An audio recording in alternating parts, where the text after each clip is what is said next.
ഞാൻ ഓരോ പ്രാവശ്യവും ആപ്പിൾ ബിയിൽ യൂട്യൂബിലിടുന്ന ഓരോരുത്തരുടെ സക്സസ് സ്റ്റോറീസ് നെറ്റിൻ്റെത് പറയുമ്പോഴും ഞാൻ ഇടയ്ക്ക് എപ്പോഴെങ്കിലുമൊക്കെ ആലോചിക്കുന്നു, എനിക്കൊക്കെ ഇങ്ങനെ പറയാൻ പറ്റുമോ എന്തെങ്കിലും എന്ന്. റിസൾട്ട് വന്നപ്പോൾ എനിക്ക് നെറ്റ് കിട്ടി. ആ സമയത്ത് എനിക്കുണ്ടായ സന്തോഷം അതിലുപരി എൻ്റെ അമ്മയ്ക്ക് വന്ന സന്തോഷം, എൻ്റെ അമ്മയുടെയും എൻ്റെയും ആ സന്തോഷത്തിന് പിറകിൽ ആപ്പിൾ ബി അക്കാഡമി ആയിരുന്നു. ഞാൻ 100% പറഞ്ഞ വേറെ ഒരു യൂട്യൂബിലുള്ള ഒരു മെറ്റീരിയൽസോ വേറെ ഒരു ക്ലാസ്സസോ വേറെ ഒരു ബുക്കോ ഒന്നും ഞാൻ കണ്ടിരുന്നില്ല. ആപ്പിൾ ബിയുടെ ബുക്കും ആപ്പിൾ ബിയുടെ ലൈവ് ക്ലാസ്സസും ആപ്പിൾ ബിയുടെ നോട്ട്സും PPTയും മാത്രം കണ്ടാണ് ഞാൻ പഠിച്ചത്. നെറ്റ് എന്ന് പറഞ്ഞ എക്സാം വെറും 6% പേർക്കാണ് നമുക്ക് കിട്ടുക. ഇന്ത്യയിൽ നാഷണൽ എക്സാമാണ്. ഈ 6% പേർക്ക് മാത്രം കിട്ടുമെന്ന് പറഞ്ഞാൽ ബാക്കിയുള്ള ആളുകൾ മോശമാണ് എന്നല്ല അർത്ഥം. നെറ്റ് എഴുതാൻ പോകുന്ന എല്ലാ കുട്ടികളോടും എനിക്ക് പറയാനുള്ളത്, നമ്മൾ ഒരു പ്രാവശ്യം നമുക്ക് കിട്ടിയില്ല അല്ലെങ്കിൽ 2 പ്രാവശ്യം കിട്ടിയില്ല എന്ന് വിചാരിച്ച് നമ്മൾ മോശമാണ് എന്ന് വിചാരിക്കരുത്. നമ്മളെടുക്കുന്ന എഫേർട്ടിനും ടൈമിനും എല്ലാത്തിനും ഒരു ദിവസം റിസൾട്ട് ഉണ്ടാകും.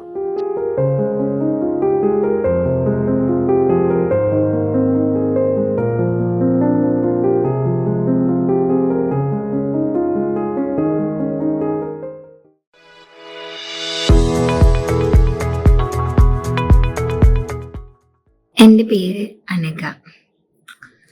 എൻ്റെ വീട് കോഴിക്കോട്.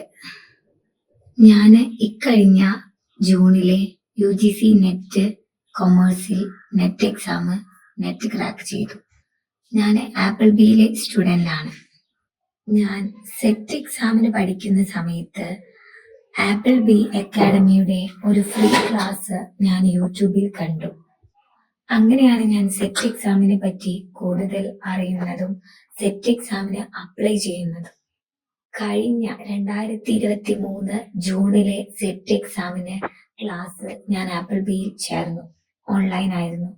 ആ സമയത്ത് ഞാൻ PG പഠിച്ചുകൊണ്ടിരിക്കുകയായിരുന്നു കേരള യൂണിവേഴ്സിറ്റിയിൽ കാര്യവട്ടം ക്യാമ്പസിൽ. എൻ്റെ സബ്ജക്റ്റ് കൊമേഴ്സ് ആണ്.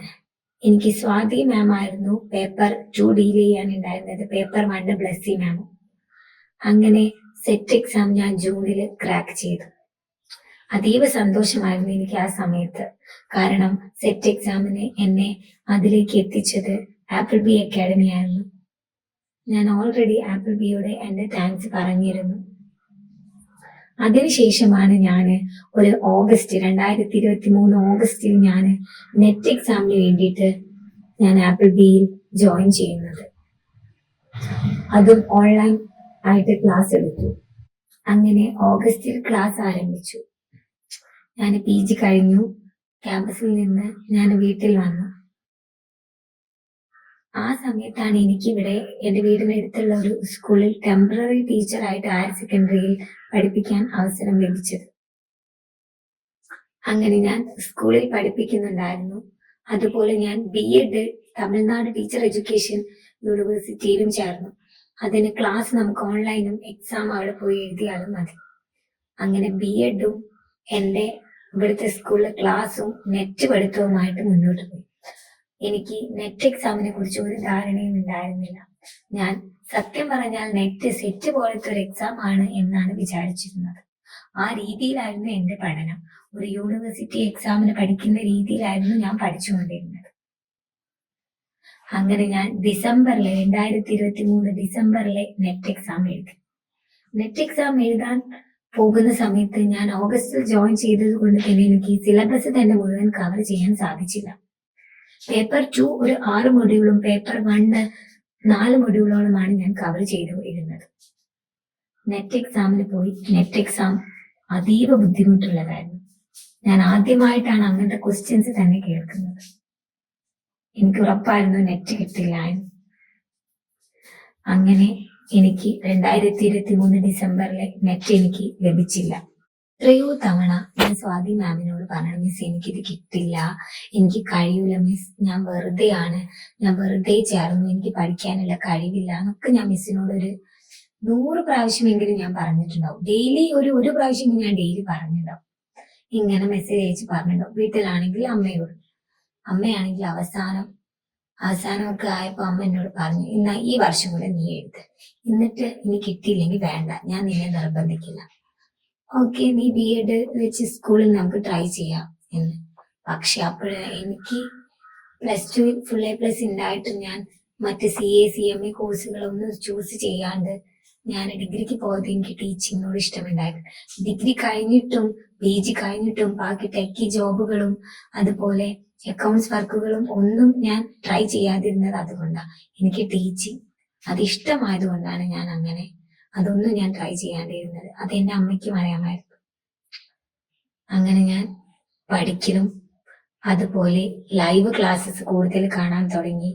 അതിന് മുന്നേ ഒന്നും ഞാൻ ലൈവ് കാണില്ലായിരുന്നു.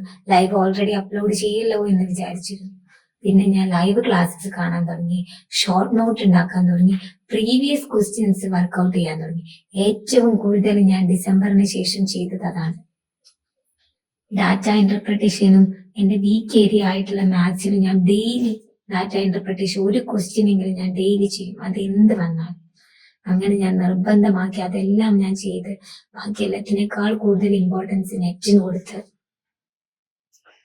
അങ്ങനെ ഞാൻ നെറ്റ് പഠിച്ചു. അങ്ങനെ ജൂണായി, എക്സാം വന്നു. ആ തവണ OMR exam. Net OMR exam cancel ചെയ്തു. ആ OMR എക്സാം എനിക്ക് ഈസി ആയിരുന്നു. അങ്ങനെ ഞാൻ ക്യാൻസൽ ചെയ്ത സമയത്ത് ഭയങ്കരമായി വിഷമിച്ചു. ഇനി എഴുതുന്നില്ല, റീ എക്സാം എന്ന് വരെ തീരുമാനിച്ചു. അപ്പോഴും എന്റെ അമ്മ എന്നോട് പറഞ്ഞു, ഞാൻ നിന്നോട് പറഞ്ഞില്ലേ ഈ ഒരു തവണയും കൂടെ നീ എഴുത്, എന്നിട്ട് കിട്ടിയില്ലെങ്കിൽ വേണ്ടായിരുന്നു. വീണ്ടും ഞാൻ പഠിക്കാൻ തുടങ്ങി. റീ എക്സാമിന്റെ സമയത്തായിരുന്നു എന്റെ B.Ed എക്സാം. അങ്ങനെ ഞാൻ B.Ed എക്സാം എഴുതാണ്ട് നിന്നു. അത് പിന്നെയും നമുക്ക് എഴുതാം. അങ്ങനെ ഞാൻ വീണ്ടും നെറ്റിന് പഠിക്കാൻ തുടങ്ങി. നെറ്റ് എക്സാമിന്റെ ഒരാഴ്ച ഞാൻ സ്കൂള് മുഴുവൻ ലീവ് എടുത്തു. അങ്ങനെ ഞാൻ നെറ്റ് കറക്റ്റ് പ്രീവിയസ് ക്വസ്റ്റ്യൻസും മോസ്റ്റ് അപ്ഡേറ്റഡ് ഏരിയാസും എല്ലാം ഞാൻ പഠിച്ചു. കൂടുതൽ ലൈവ് ക്ലാസ്സസ് കാണാൻ തുടങ്ങി, പ്രീവിയസ് ക്വസ്റ്റ്യൻസ് വർക്ക്ഔട്ട് ചെയ്യാൻ തുടങ്ങി. എന്റെ സ്കോർ ഉയരാൻ തുടങ്ങി ടെസ്റ്റുകളിൽ. അങ്ങനെ ഞാൻ എക്സാമിന് പോയി. റീ എക്സാം എഴുതിയ സമയത്ത് എനിക്ക് ചെറിയൊരു പ്രതീക്ഷ ഉണ്ടായിരുന്നു, എനിക്ക് നെറ്റ് കിട്ടുമെന്ന്. കാരണം എക്സാം ഈസി ആയിരുന്നു. പിന്നീട് അതിനുശേഷം വന്ന എക്സാം അത്ര തന്നെ എളുപ്പമായിരുന്നില്ല. അപ്പോൾ വീണ്ടും ഞാൻ തീരുമാനിച്ചു എനിക്ക് നെറ്റ് കിട്ടില്ലായിരിക്കുമെന്ന്. ഞാൻ സ്വാതി മാമിനോട് പറഞ്ഞു, മാം എനിക്ക് എന്ത് വന്നാലും നെറ്റ് കിട്ടില്ല, എനിക്ക് അതിനുള്ള ബുദ്ധിയില്ല. എന്റെ ജീവിതത്തിൽ എനിക്ക് എഡ്യൂക്കേഷന്റെ ഇമ്പോർട്ടൻസ് അത്രയും പറഞ്ഞു തന്ന ഒരാളാണ് എന്റെ അമ്മ. എന്റെ അമ്മ ഒരു റിട്ടയർഡ് റെയിൽവേ എംപ്ലോയി ആണ്. എനിക്ക് 6 വയസ്സുള്ളപ്പോൾ എന്റെ അച്ഛൻ മരിച്ചിട്ടും ഞങ്ങളെ നല്ല രീതിയിൽ വളർത്തിയത്, എന്നെയും അനിയനെയും നല്ല രീതിയിൽ വളർത്താൻ അമ്മയ്ക്ക് കഴിഞ്ഞത് അമ്മയ്ക്ക് ജോലിയുള്ളത് കൊണ്ടാണ് എന്ന് അമ്മ എപ്പോഴും പറയും. അതുകൊണ്ട് തന്നെ അമ്മ പറയും, നമുക്ക് ജോലിയാണ് വേണ്ടത്, നല്ല എഡ്യൂക്കേറ്റഡ് ആയിട്ടുള്ള നല്ല ജോലിയാണ് വേണ്ടത്, അങ്ങനെയാണെങ്കിൽ നമുക്ക് ലൈഫിൽ എന്തും ലഭിക്കും എന്ന്. അമ്മയും എന്നോട് പറഞ്ഞു, അങ്ങനെയല്ല മോള് പഠിക്ക്, ഇതിപ്പോ നമ്മൾ ഫുള്ള് സിലബസ് കവർ ചെയ്തില്ലല്ലോ, മോള് പഠിക്ക്, വേണമെങ്കിൽ മോള് സ്കൂൾ ഒഴിവാക്ക്, സ്കൂൾ നമുക്ക് നിർത്താം, എന്നിട്ട് നമുക്ക് പഠിക്കാമെന്ന്. പക്ഷെ ഞാൻ വീട്ടിലെ സാഹചര്യങ്ങളും എല്ലാം ആലോചിച്ച് സ്കൂൾ നിർത്താൻ എനിക്ക് മനസ്സ് വന്നില്ല. സ്കൂളിൽ രാവിലെ മുതൽ ഉച്ച വരെയായിരുന്നു ഉണ്ടായിരുന്നത്. അങ്ങനെ ഞാൻ വീണ്ടും എക്സാം കഴിഞ്ഞ് ആൻസർ ഷീറ്റ്, റെസ്പോൺസ് ഷീറ്റ് എല്ലാം ഡൗൺലോഡ് ചെയ്തു. മിസ് എന്നോട് പറഞ്ഞു, സ്വാതി മാം എന്നോട് പറഞ്ഞു, നിന്റെ വീക്ക് ഏരിയാസ് എവിടെയാണ് എന്ന് നീ ഐഡന്റിഫൈ ചെയ്യുക, ഏതൊക്കെ ഏരിയാസ് ആണ് നിനക്ക് തെറ്റ് വന്നത്. അങ്ങനെ ഞാൻ നോക്കിയപ്പോൾ എനിക്ക് maths, paper 1 logical reasoning, maths അങ്ങനത്തെ ഏരിയാസ് ആണ് എനിക്ക് കൂടുതലായിട്ട് തെറ്റ് വന്നത്. അതുപോലെ പേപ്പർ 2 ഞാൻ കവർ ചെയ്യാത്ത പോർഷൻസ്. വീണ്ടും ഞാൻ പഠിത്തം ആരംഭിച്ചു. രാവിലെ മുതൽ ഉച്ചവരെ സ്കൂളിൽ പോവുകയും ഉച്ചയ്ക്ക് ശേഷം വന്നു കഴിഞ്ഞാൽ കണ്ടിന്യൂസ് നെറ്റ് ക്ലാസ്സും അതുപോലെ ഇടയ്ക്ക് B.Ed ക്ലാസ്, അങ്ങനെയെല്ലാമായി മുന്നോട്ട് പോയി. അങ്ങനെ റിസൾട്ട് വന്നപ്പോൾ എനിക്ക് നെറ്റ് കിട്ടി. ആ സമയത്ത് എനിക്ക് ഉണ്ടായ സന്തോഷം അതിലുപരി എന്റെ അമ്മയ്ക്ക് വന്ന സന്തോഷം, അതാണ് ഞാൻ ഏറ്റവും കൂടുതൽ കണ്ടത്. ഞാൻ എന്റെ ഇത്രയും ലൈഫിന് ഇടയിൽ എന്റെ അമ്മ ഇത്രയും കൂടുതൽ സന്തോഷിച്ചത് ഞാൻ അന്നാണ് കണ്ടത്. ഒരുപാട് സന്തോഷം തോന്നി. എൻ്റെ ആ സന്തോഷത്തിന് പിറകിൽ എൻ്റെ അമ്മയുടെയും എന്റെയും ആ സന്തോഷത്തിന് പിറകിൽ ആപ്പിൾ ബി അക്കാഡമി ആയിരുന്നു. അതാണ് ഞാൻ പറഞ്ഞത്, എന്റെ സെറ്റിന്റെ പിറകിലും ആപ്പിൾ ബി അക്കാഡമിയാണ്, എന്റെ നെറ്റിന് പിറകിലും ആപ്പിൾ ബി അക്കാഡമിയാണ്. കാരണം ഞാൻ 100% പറഞ്ഞ വേറെ ഒരു യൂട്യൂബിലുള്ള ഒരു മെറ്റീരിയൽസോ വേറെ ഒരു ക്ലാസ്സസോ വേറെ ഒരു ബുക്കോ ഒന്നും ഞാൻ കണ്ടിരുന്നില്ല. ആപ്പിൾ ബിയുടെ ബുക്കും ആപ്പിൾ ബിയുടെ ലൈവ് ക്ലാസ്സസും ആപ്പിൾ ബിയുടെ നോട്ട്സും PPTയും മാത്രം കണ്ടാണ് ഞാൻ പഠിച്ചത്. അങ്ങനെ മാത്രമാണ് ഞാൻ നെറ്റിന് വേണ്ടിയിട്ട് പഠിച്ചത്. എന്നെ പോലുള്ള ഒരാൾക്ക് നെറ്റ് കിട്ടിയെങ്കിൽ എന്തായാലും നിങ്ങൾക്കും നെറ്റ് കിട്ടും.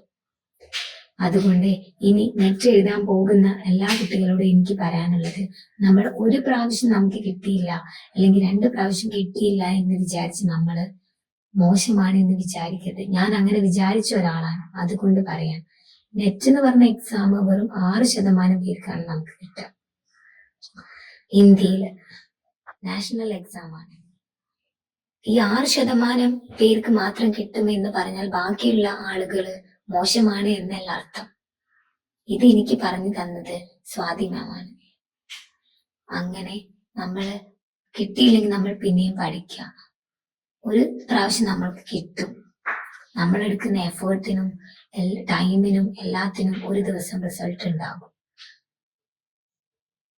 ഇപ്പൊ ഞാൻ അതീവ സന്തോഷത്തോടെ കൂടിയാണ് നിങ്ങളോട് സംസാരിക്കുന്നത്. അതിന് എനിക്ക് കാരണം ആപ്പിൾ ബി അക്കാഡമിയാണ്.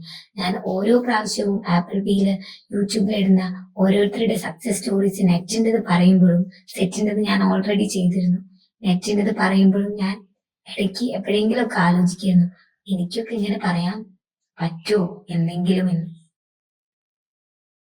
അപ്പോഴും വിചാരിച്ചേ ഇതൊക്കെ കിട്ടുന്നവർക്ക് അതിനൊക്കെ നല്ല ബുദ്ധി വേണം, അത്രയൊന്നും ഇല്ലല്ലോ എന്ന്. പക്ഷെ ഇന്ന് എനിക്ക് നിങ്ങളുടെ മുന്നിൽ പറയാൻ കഴിഞ്ഞു. അതിന് ഏറ്റവും കൂടുതൽ എന്നെ സഹായിച്ചത് ഒന്ന് ആപ്പിൾ ബി അക്കാഡമി, ഒന്ന് എൻ്റെ അമ്മയുമാണ്. അതുകൊണ്ട് ആപ്പിൾ ബി അക്കാഡമിയോട് ഒരുപാട് താങ്ക്സ്. കിരൺ സാറിനോടും അതുപോലെ സ്വാതി മാമിനോടും ബ്ലസ്സി മാമിനോടും.